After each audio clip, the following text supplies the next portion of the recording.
ವೀಕ್ಷಕರೇ ನಮಸ್ಕಾರ. ಮಂಗಳೂರು ಮಿರರ್ ನ್ಯೂಸ್ಗೆ ಸ್ವಾಗತ. ಇದೀಗ ಕೇರಳದಲ್ಲಿ ಶಬರಿಮಲೆ ವಿಚಾರದಲ್ಲಿ ಮತ್ತೊಂದು ವಿವಾದ ಎದ್ದಿದೆ. ಕ್ರೈಸ್ತ ಪಾದ್ರಿಯೊಬ್ಬರು ಶಬರಿಮಲೆ ಅಯ್ಯಪ್ಪನ ದರ್ಶನ ಮಾಡಲು ಹೋಗ್ತೀನಿ ಅಂತ ಹೇಳಿದ್ದೇ ತಡ ಚರ್ಚ್ನ ಆಡಳಿತ ಮಂಡಳಿ ಪಾದ್ರಿಯ ಲೈಸೆನ್ಸನ್ನೇ ಕ್ಯಾನ್ಸಲ್ ಮಾಡಿದೆ.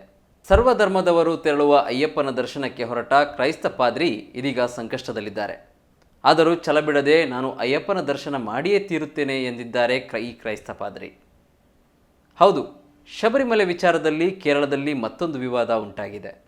41 ದಿನಗಳ ವೃತ ಆಚರಿಸಿ ಶಬರಿಮಲೆ ಅಯ್ಯಪ್ಪನ ದರ್ಶನಕ್ಕೆ ಹೊರಟಿದ್ದ ಕ್ರೈಸ್ತ ಪಾದ್ರಿಯೊಬ್ಬರ ಮೇಲೆ ಚರ್ಚ್ನ ಪಾದ್ರಿಯಾಗಿ ಕರ್ತವ್ಯಗಳನ್ನು ನಿರ್ವಹಿಸದಂತೆ ಭಾರತೀಯ ಆಂಗ್ಲಿಕನ್ ಚರ್ಚ್ ನಿರ್ಬಂಧ ವಿಧಿಸಿದೆ. ಅಲ್ಲದೆ ತಮ್ಮ ಕರ್ತವ್ಯ ನಿಭಾಯಿಸಲು ನೀಡಿದ್ದ ಪರವಾನಗಿ ಹಾಗೂ ಗುರುತಿನ ಚೀಟಿಯನ್ನು ವಾಪಸ್ ಪಡೆದುಕೊಂಡಿದೆ.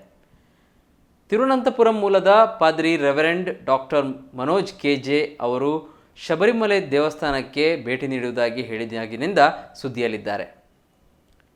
ಇದು ತಮ್ಮ ಧರ್ಮದೆಡೆಗಿನ ಸಂಪೂರ್ಣ ಬದ್ಧತೆಯನ್ನು ಉಳಿಸಿಕೊಂಡು ಇತರೆ ಧರ್ಮಗಳ ಕುರಿತು ಕಲಿಯುವ ಪ್ರಯತ್ನದ ಭಾಗವಾಗಿದೆ ಎಂದು 50 ವರ್ಷದ ಮನೋಜ್ ತಿಳಿಸಿದ್ದಾರೆ. ವೃತ್ತಿಯಿಂದ ಸಾಫ್ಟ್ವೇರ್ ಇಂಜಿನಿಯರ್ ಆಗಿರುವ ಡಾಕ್ಟರ್ ಮನೋಜ್ ಅವರು 2010ರಲ್ಲಿ ಆಧ್ಯಾತ್ಮಿಕ ಆಸಕ್ತಿ ಬೆಳೆಸಿಕೊಂಡಿದ್ದರು. 2015ರಲ್ಲಿ ತಮ್ಮ ಉದ್ಯೋಗ ತೊರೆದ ಅವರು ಪೂರ್ಣ ಪ್ರಮಾಣದ ಆಧ್ಯಾತ್ಮಿಕ ಜೀವನ ಆಯ್ದುಕೊಂಡಿದ್ದರು. 2022ರಲ್ಲಿ ಪಾದ್ರಿ ಮಾನ್ಯತೆ ಪಡೆದಿದ್ದರು. ಈ ನಡುವೆ ಶಬರಿಮಲೆ ಅಯ್ಯಪ್ಪನ ದರ್ಶನಕ್ಕೆ ತೆರಳಬೇಕೆಂದು ನಿರ್ಧಾರ ಮಾಡಿದ ಅವರು ಇತರ ಅಯ್ಯಪ್ಪನ ಭಕ್ತರಂತೆ 41 ದಿನಗಳ ವೃತ ಆಚರಿಸಿ ಶಬರಿಮಲೆಗೆ ತೆರಳಲು ನಿರ್ಧರಿಸಿದರು. ಈ ಸುದ್ದಿ ಹೊರಬೀಳುತ್ತಿದ್ದಂತೆ ಮನೋಜ್ ವಿರುದ್ಧ ಭಾರೀ ಆಕ್ರೋಶ ವ್ಯಕ್ತವಾಗಿತ್ತು. ಆದರೂ ಪಾದ್ರಿ ಮನೋಜ್ ಅವರು ಈಗಾಗಲೇ ಶಬರಿಮಲೆ ಯಾತ್ರೆಗೆ ಉಪವಾಸ ವೃತ ಆರಂಭಿಸಲು ಸ್ಥಳೀಯ ದೇವಸ್ಥಾನದಿಂದ ಸಾಂಪ್ರದಾಯಿಕ ಜಪಮಾಲೆಯನ್ನು ಪಡೆದುಕೊಂಡು ಧರಿಸಿದ್ದಾರೆ. ಸೆಪ್ಟೆಂಬರ್ 20ರಂದು ಯಾತ್ರೆ ನಿಗದಿಯಾಗಿದೆ.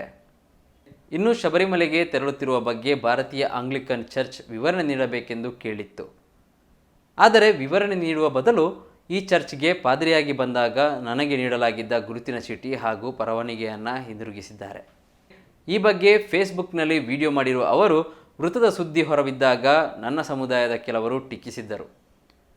ಚರ್ಚ್ನ ಆಡಳಿತ ಮಂಡಳಿ ನನ್ನ ಮುಂದಿನ ಯೋಜನೆಗಳ ಬಗ್ಗೆ ಕೇಳಿತು. ನನ್ನ ಧಾರ್ಮಿಕ ಪಂಥಕ್ಕೆ ಅದರದೇ ಆದ ನಿಯಮ ನಿಬಂಧನೆ ಹಾಗೂ ರೂಢಿಗತ ಸಂಪ್ರದಾಯಗಳಿವೆ. ನನ್ನ ನಿರ್ಧಾರಕ್ಕೆ ಅವರು ಸಹಮತ ವ್ಯಕ್ತಪಡಿಸುವುದಿಲ್ಲ ಎಂದಿದ್ದಾರೆ. ಇಷ್ಟೆಲ್ಲ ವಿವಾದವಾದರೂ ಅಯ್ಯಪ್ಪನ ದರ್ಶನ ಮಾಡುವ ಯೋಜನೆಯಲ್ಲಿ ಯಾವುದೇ ಬದಲಾವಣೆ ಇಲ್ಲ. ಇದೇ 20ರಂದು ಶಬರಿಮಲೆಗೆ ತೆರಳುತ್ತಿದ್ದೇನೆ. ಯಾವುದೇ ತಪ್ಪು ಮಾಡಿಲ್ಲವೆಂಬ ಬಲವಾದ ನಂಬಿಕೆ ನನಗಿದೆ.